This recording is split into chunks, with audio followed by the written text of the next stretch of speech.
Well, first things first, I want to give a congratulations to Keith Lee and Mi Yim on their getting married. As you guys know, now Yimitless is official. So, congratulations, guys. So, hope you guys enjoy your honeymoon. We can't wait to see you guys back in the wrestling ring. But on this episode, we're going to have some amazing reviews. Right now, we have NWA USA with two semifinals of the junior heavyweight tournament. And of course, we got Game Changer Wrestling, where they had a change of the card due to the fact that certain wrestlers could not make it for Fight Club 2 in Houston, Texas. And of course, we cannot forget AAW with Legacy. And we start the latest tour on New Japan Pro Wrestling Strong with New Beginning USA. And of course, we got a couple of news updates for all of you guys to share what's been going on in the world of pro wrestling. So, let's get started with another episode of Deleted Wrestle Zone.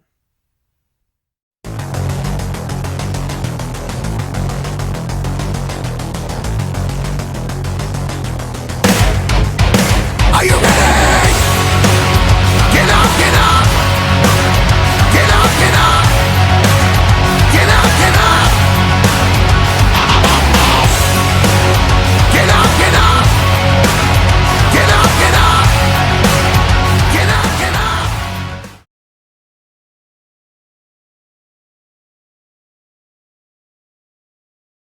Welcome everybody to Deleted Wrestle Zone. All things that it's pro wrestling with AEW, NXT, New Japan Pro Wrestling, Impact Wrestling, the National Wrestling Alliance, various promotions, wrestlers, matches, and championships. I am your host, J Rod here. So, let's begin with NWA USA.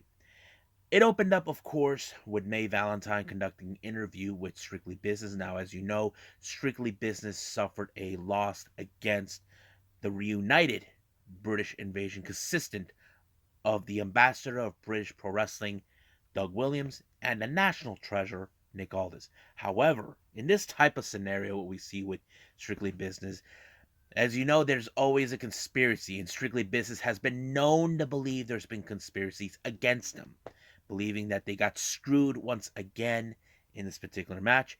But however, May Valentine did put up a good, interesting point. NWA USA is supposed to have the national title being represented. Now, it doesn't seem like he wants to defend it, but however, we are expecting some point that someone is going to step up and rip that belt away from Chris Adonis. So we'll find out who's going to be that person. Now, our first match is, of course, the semifinal of the NWA Junior Heavyweight Title Tournament with Darius Lockhart and Arya Davari. Now, as you know, these guys are well known in the Junior Heavyweight division. Um, as you know, this is a really good match. I enjoyed it. Not to mention Arya Davari bringing the magic carpet. That's always something that he's known for. But there was a little bit of time that he messed up. That's one thing where he's been there. He took his sweet time, tried to finish off Darius, but however, somehow Darius was able to pick up the victory by pinning, of course, Arya Davari in order to advance in the final. So, in this particular moment, as you know, Homicide is the only one that doesn't have to go. He's currently the freshest guy in the entire tournament. So Darius advances the to the semifinals or so. So anyway, now we have 3 conducted interviews, 2 by May Valentine and 1 by Kyle Davis. Now the first one was by May. As you know, last time we saw Kenzie Page, she got suspended because she attacked Natalia Markova in the back. Tim Storm tried to say that, that there was a decision that had to be made. It wasn't conducted by him. Even though Raven will probably say, it was your fault. You're a buffoon. You need to go to jail for what you've done. I don't think that's... But Kenzie owned up to her mistakes. So we'll see what happens. But he will keep an eye out on Natalia Markova because she's been a constant thorn into everybody's side. Now, Kyle Davis decides to go to the next interview where, as you know, one of the matches involvement of the junior heavyweight tournament, we have Colby Corino and Kerry Moore. Now, Colby Corino says a lot of things. He says that he's the ultimate a second generation wrestler due to who he is. But however, Kerry Morton has a lot of saying it. He said that, you have no respect for nobody. We grew up in the same business, but you don't consider me that I'm part of that second generation. So he put great words into his face. So we're going to see those two square off in the tournament. I can't wait to see how it's going to go. Now, our next interview is Homicide. Now, Homicide, he's not too worried about who's going to be how this is going to go. He knows that what's at stake, but he's not too worried who's going to be his competitor. Everybody who's in front of him is just an obstacle course. And I think that's pretty fair what he thinks, but I like what he was going with it. Now, our next match we have is Miguel Robles versus Marshe Rocket. A pretty good match, but Marshe Rocket's the one who took a very impressive victory with that little jumping kick in order to put Miguel Robles away to pick up a very decisive win. Now, our next interview we have May Valentine, as you know, one of the semifinal matches for the junior heavyweight match. We have, of course, we have Luke Luke Hawks, and there's his son PJ watching. As you know, they were like talking about that they know what's at stake in all of this and what's gonna happen. So Luke told his son to stay in the back and watch. Just let him do this to fly solo. So basically, he wants him to take the night off, but just watch the match. But we jump into the match against Austin Aries and Luke Hawks. I have to say the match was pretty good. I think it showed how much Luke Hawks wants to win this one. But we are expecting that maybe one day we can see him and his son PJ win the NWA World Tag Team titles. That's something that many fans probably want to see. But we'll see when that day comes. But however, Austin Aries is too much for him. He is such a great submission specialist and a great wrestler, what we've seen over the years.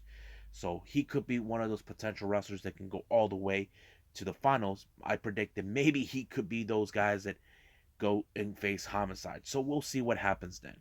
So that's pretty much it, what we got with NWA. So let's move on right now with GCW.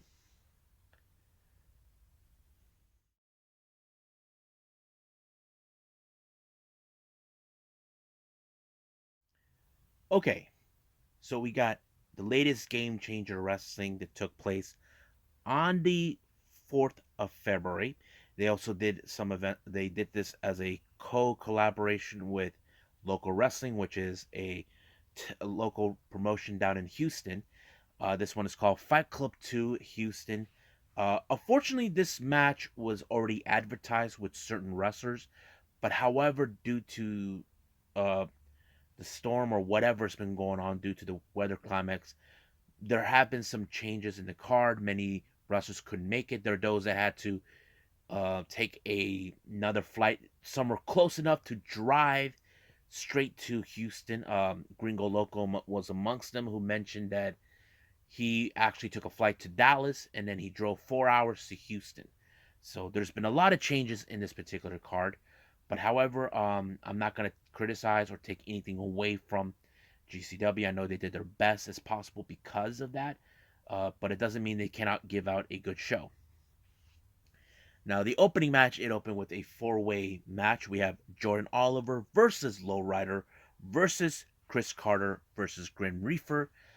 It was a pretty good match, but I think the best moment, as you know, Grim Reaper, he likes to lit that uh, weed up, and then he passed it on to Jordan Oliver. So I thought it was like really hilarious, but it was great. But however, I think many fans probably were probably thinking Jordan Oliver was the guy to win the match. So it wouldn't be surprising to me, but that's how it rolled. He was the one who pinned Lowrider, and boom, 1, 2, 3, it's over. Now we got a battle of the Texans here. We got Mysterious Q taking on GCW's very own and local Texan. We're talking about Alley Catch. I thought this match was awesome. I love Alley Catch, how she put the energy in this match. It was great. I was like, whoa, man, she's amazing. So I was like enjoying this. It was like anything could go, anything could happen, but unfortunately, it was Alley Catch who picked up a very by pinning Mysterious Q. I think it was a pretty good match. I think this is one of my favorite ones of the night. Next match, we got Nick Wayne taking on Ninja Mac. This was a pretty good match, and I think this is one of those matches where we have to pay attention to Nick Wayne, what he can do. Ninja Mac, he's always incredible to watch. I think he's one of the best wrestlers, and not to mention very, very highly athletic with the high flying and jumping around, that sort of thing. But it was him who picked up a very good win to Nick Wayne. I think it was pretty amazing. So it was good. Our next match, this one is for the Loco Championship between Sam Stackhouse versus, you know, Dante Leon. I have to say this was a pretty good match. I have talked about Sam in a previous where he got himself in a very interesting Canadian Destroy by Fuego. That was one of my best moments seeing him. I have to say this match with him and Dante Leon was pretty awesome. I think many people can say, yeah, but Stackhouse is a big guy. Yes, but there's beyond the size. It's like you look at Dan Stackhouse, he is a huge dude. He could easily win, but no, it was like a very good match. I love how this was presented. It wasn't like, oh, he's gonna beat Dante Leon like that. No, Dante Leon, he's one of those wrestlers you definitely can follow. He is an amazing high flyer. He was great, but I have to say this was a really good match. I liked it. I I think the many fans were probably hoping that Dante Leon will remain as the local champion, but I think Sam Stackhouse is one of those wrestlers that many fans can get behind. There's more to this guy more than we cannot imagine. So I have to say, yeah, I like this match. This is, I think, one of my favorite ones, other than the one with Ali Catch and Mysterious Q. I like this one too. So it was pretty good. So Stackhouse picked up a huge win by pinning Dante Leon, and of course Dante Leon got the respect that he earned, and of course presenting the title to Sam Stackhouse. Now our next match, we got the untouchable Gino Medina versus the Silver Tooth Satan himself, Atticus Coker.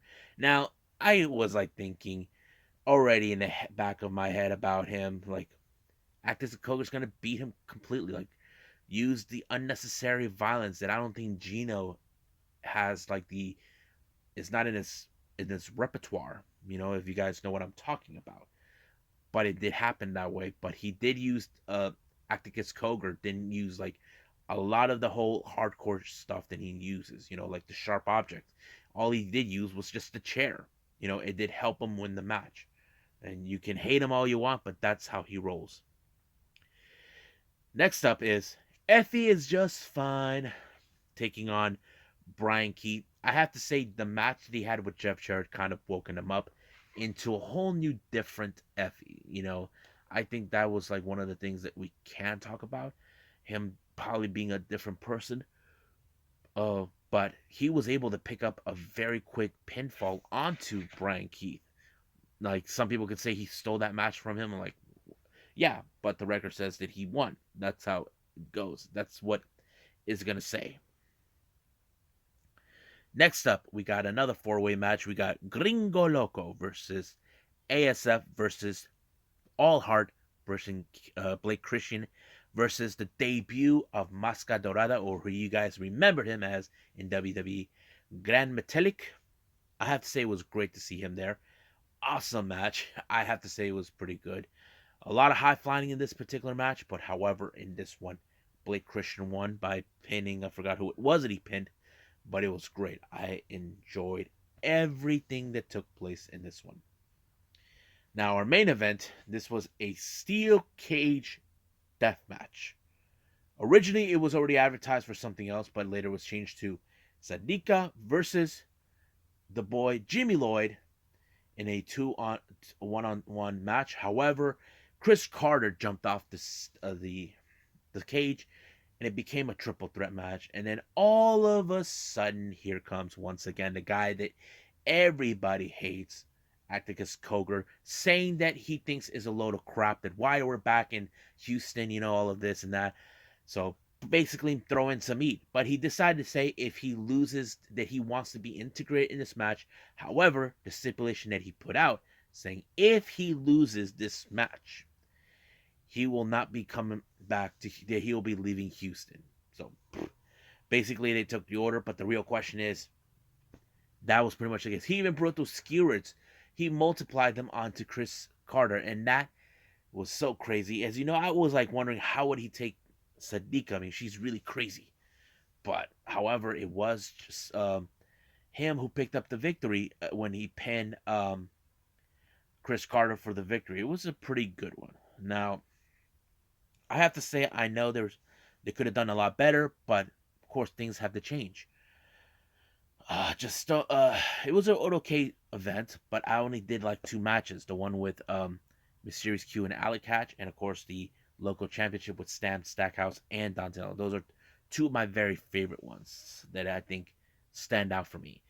So we'll see what happens in the following GCW event. If I die first, I'm excited to see what's going to happen. But hopefully nothing changes on the card. But let's see how that plays. But right now, let's move on with the next review. We got AAW Legacy.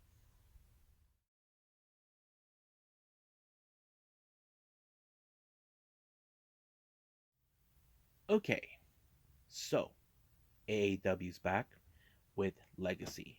However, much like what I mentioned with GCW, with a lot of the advertisement, there were still some wrestlers that were not able to make it due to weather conditions from wherever they were coming from. Amongst them is Ace Austin, who was supposed to have his Heritage Championship on the line against Davey Vega. But unfortunately, the card had to be turned around. Of course, Ace Austin apologized to the fan base, saying they were promised that this match was going to take place, but however, he did stay. He will come back, and he promised to Davey Vega that he will have that match as soon as possible. That is something I think many fans are looking forward to it. But however, Davey Vega may not like how things turned out, but he did end up in a four-way match taking on Storm Grayson, Shane Hollister, and Stephen Wolf. Now, these two guys, Hollister and Wolf, have been regulars in AEW before. They have been basically, Hollister was out on injury for quite some time. Wolf, he was being somewhere else. But however, this became more of a feud between these two, between Hollister and Wolf. Like they were mostly trying to rekindle their feud or whatever it was. But it was Davey Vega that pinned Storm Grayson that allowed him to win the match. Now, our next match, we have Cameron Jackson and Mike Outlaw taking on the newly formed tag team, frontman Josh C, and of course, ACH. Now, this was something that ACH has talked about, according to what the commentator says. ACH has been, of course, heavyweight champion. He's been the Heritage champion. He's already had a fantastic singles run. So right now he feels that it's time for him to move on to the tag team run, which is something he rarely does. I mean, he is a fantastic wrestler, but picking Jossie, he mentioned that the reason he sided with him was because he sees Jossie more like him. Like he sees a lot of him, how hungry he is to making the business. That is something that I think ACH can relate to. So he's more like a mentor, but also a friend in need. I didn't think that this combination between these two was going to work out because I did learn that Jackson and Outlaw there are members of Team Ambition. Davey Richards' wrestling school gym. So I was surprised, but it was ACH that picked up a good victory when he pinned Cameron Jackson, and I thought it was pretty good. So it's only a matter of time until we see both Jossie and ACH compete for the tag team titles. Now, we have a intergender tag team match. We have, of course, Ren Jones and Christy James taking on Pretty Proper with the Savage Gentleman, Victor Benjamin, and his lovely wife, the coolest wrestler you ever met, Lady Frost. I thought it was a good match. There was some great moments. Not to mention, Christy James tried to take uh, Frost into the bar like she did in previous times, and that's how it went. But however, Frost pulled off an amazing moonsault off the bar, and I didn't think it was so cool. I just enjoyed myself. However, it was Ren Jones that picked up the victory when he pinned Victor Benjamin. So we're seeing that maybe these two will be dominant, but as soon enough, we probably will see Christy Jane challenge Sky Blue for the AAW Women's Championship. Now, our next match, we have Russ Jones taking on Jake Something. This is the battle of the brutes, powerhouse dudes. Now, if Jake Something beats Russ Jones, he is the first man that actually gets to pin him. But the power of Russ Jones is undeniably unmatched, like any other wrestler. But he's his own dude. But however, he actually was able to put away Jake Something. I thought it was a great match. I thought it was awesome. Now our next match, we have Mike Bennett versus Josh Alexander. I thought this match was incredibly good. I think it was amazing because you know how these two guys in their history they are. It was something unique, and of course, Josh Alexander has been declared himself in AEW as the gatekeeper. Now, you probably ask yourselves, like, why did he calls himself the gatekeeper? Basically, it's more like he's protecting AAW. But, however, it was him when he applied the ankle lock onto Mike Bennett and forced him to tap out. Now, our next match is an unsanctioned no rules match. Now, this is a match that was supposed to have implication for the number one contendership for the AAW the heavyweight title. However, there's been a lot of mixed talks about Rich Swann does have a number one contendership. We still haven't heard from him yet. But however, last time these two competed against each other ended up bad. It was Shaft versus Fred Yehai. But Yehai believes that this was his time. He's been acting like a true savage due to the fact that he does not have the title around him anymore. Now it's on the hands of Matt Fitchin, and he will do whatever it takes to get back on the hunt. But however, the only person that stands in his way is Shaft. They pull all the stops. Now keep in mind, in unsanctioned rules, whatever happens in this match, it's not AAW's fault or responsibility. And they sign the release form on that. But it was so insane. Not to mention, Yehai brought bricks. He thought that could work, but no. Shaft used that against him and whacked him right in the face, allowing himself to pick up a very interesting pinfall. So this may look like the Shaft could get a shot of the AAW heavyweight title. Now our next match we have is the actual title, the AAW Heavyweight Championship with Laredo Kid versus Matt Fitchin. This was a pretty good match. Didn't think it was going to be possible because, of course, Laredo Kid, as you know, he is trying to step up in the same limelight as his friends. I'm talking about Ray Phoenix and Penta, also former AA heavyweight champions, and he would like to etch himself in the same kind of history with what these two guys did. So, but it was good. But however, he tried desperately to end it with Matt Fitchin by using the ropes. I was surprised to see that, but he was desperate. But it was still not enough until Fitchin finally put him away and pin him with 1, 2, 3. It was over. Now, our main event is a bull ropes match between one called Manders and Silas Young. Now, one called Manders called Silas Young a sellout. If you guys know, he hasn't been in AAW for 5 years, so he's been calling him out. And of course, Silas Young called him that he is not a man, he's just a kid. Manders has been hustling and grinding in AAW for who knows how long, and this became like a big feud. And I knew Silas Young was trying to find a way to get into his head, but it was to no avail. It did not work, but however, he did got some help, and it did allow him to win the match when he actually beat him.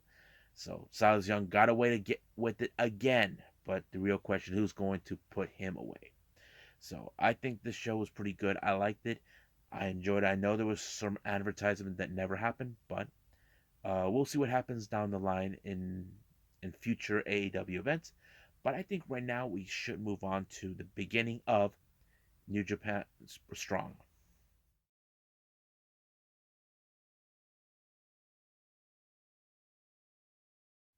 Okay, is day one of New Japan Strong with New Beginnings USA. I'm excited with this. We got some excellent matches coming. However, this also marks the debut of Ian Riccobani, the voice of Ring of Honor. It's great to see him there. Now, keep in mind, Ian Riccobani is not officially with New Japan. However, this is more of a tryout basis.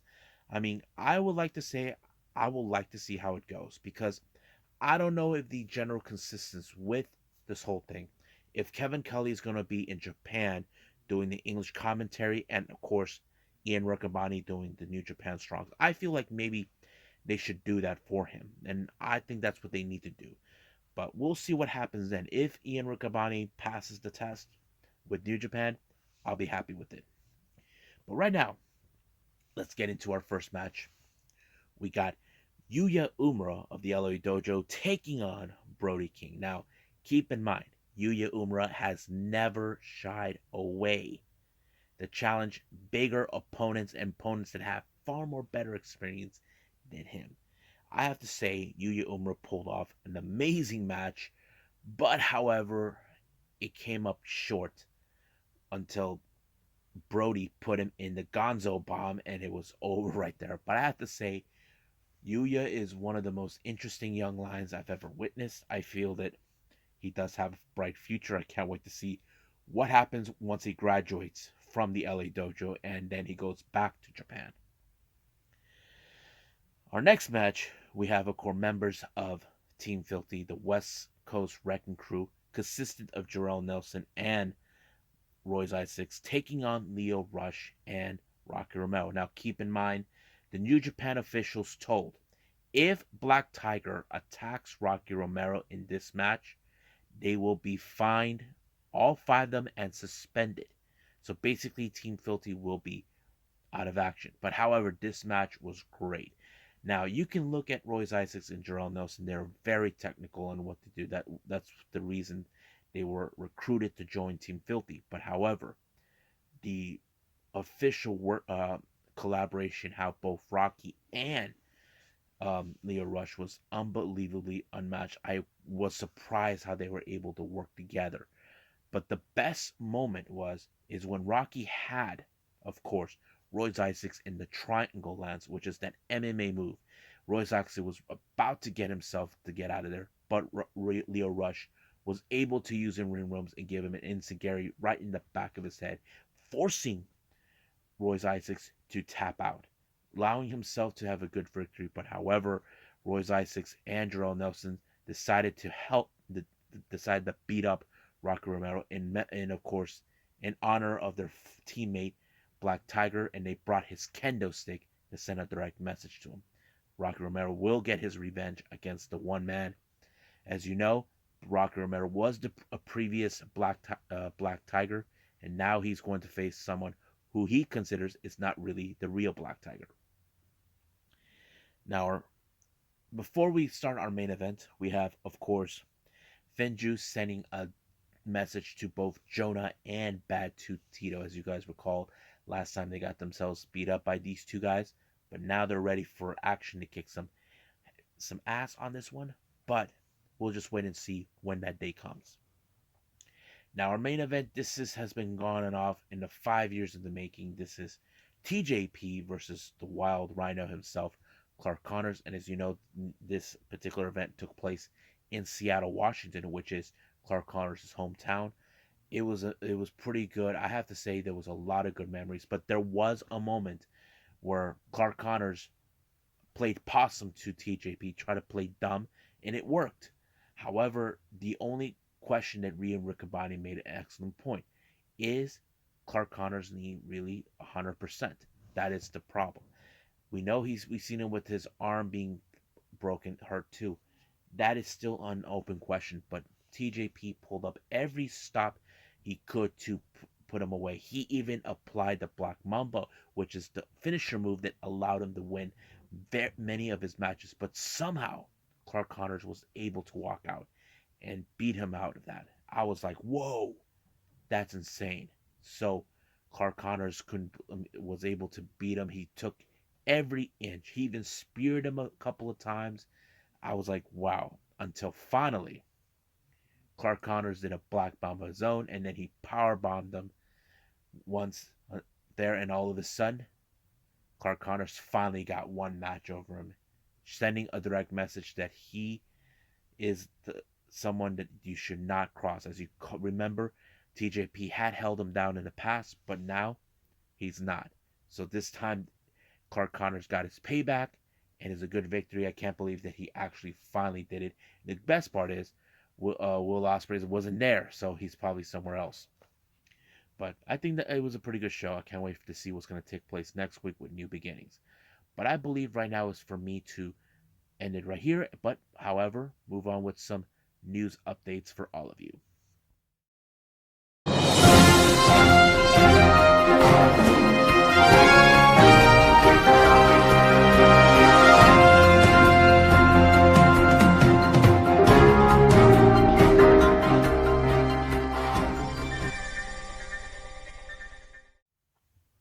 Okay, so we're here with some more news updates to give to everyone.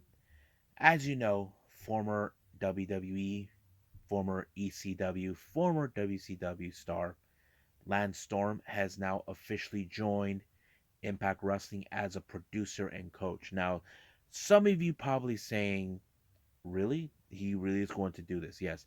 Unfortunately, he was involved with WWE for quite some time until he was laid off with a furlough back in 2020. If you guys remember, we know that as Black Wednesday, which was the day WWE released 40 plus staff members. That includes wrestlers, stat coaches, however it was. However, Lance Storm did mention he has been in communications with Impact before, and he did produce several of their shows. But now he's back with Impact. This time he will be overseeing Gut Check. Now, if you guys never heard of that, Gut Check is where they find new talent that they want to sign to Impact Wrestling. And I can't wait to see what else he's going to do. Now, in relations to former WWE superstars, we have Vanessa Bourne, but now known as Danielle Kamela. Uh, if you guys remember, she was released from WWE back last year in May of 2021, which was right after at some point of the WrestleMania time. As you know, there was still no indications if she was going to be uh, wrestling somewhere. Of course, many fans were upset with WWE releasing her, but we did know that a fact that she was in NXT for quite some time. She's been with the company from 2016 to 2021. She was called into the main roster, but however, they never used her, which was really messed up of them not to do that. But since then, she's been released. It's now been reported that she is appeared in AEW Dark tapings in Universal Studios in Orlando. Her match was against Marina Shafir. Now, I'm not going to give too much details if she won or she lost. That's only until they broadcast that particular match. Is still no indication when that match will be broadcast, but we will pay attention to that. As you know, I do reviews on AEW Dark every time on Tuesdays, so it will be no exception. And finally, more on Terminus. As you know, I've been mentioning more people has been adding. The latest person, I never heard of this person, but the name is Lisa Hall. Now, I don't know much about her, but I'll try to do my best to do research on her. So I think that's pretty much it what we got for news updates. So I believe it's time for me to call it a night. Well, I hope everybody is enjoying this episode, me reviewing, of course, AAW, um, G, um, GCW, all of that. Of course, New Japan Strong with the beginning of New Beginning USA, and of course, NWA USA. However, the GCW thing does not end. As you know, for the upcoming episode, I have If I Die First, which I'm excited to see. I can't wait to see Dr. Wagner involved in this particular match, and there'll be others. However, I still haven't decided what to review for the next episode. I will throw in some past events, but I'll keep this as a surprise for all of you. So, I believe that's pretty much it, what I got today. So, I'll see you guys in the next DWZ time. Same DWZ channel. I must bid all of you adieu. So, goodbye.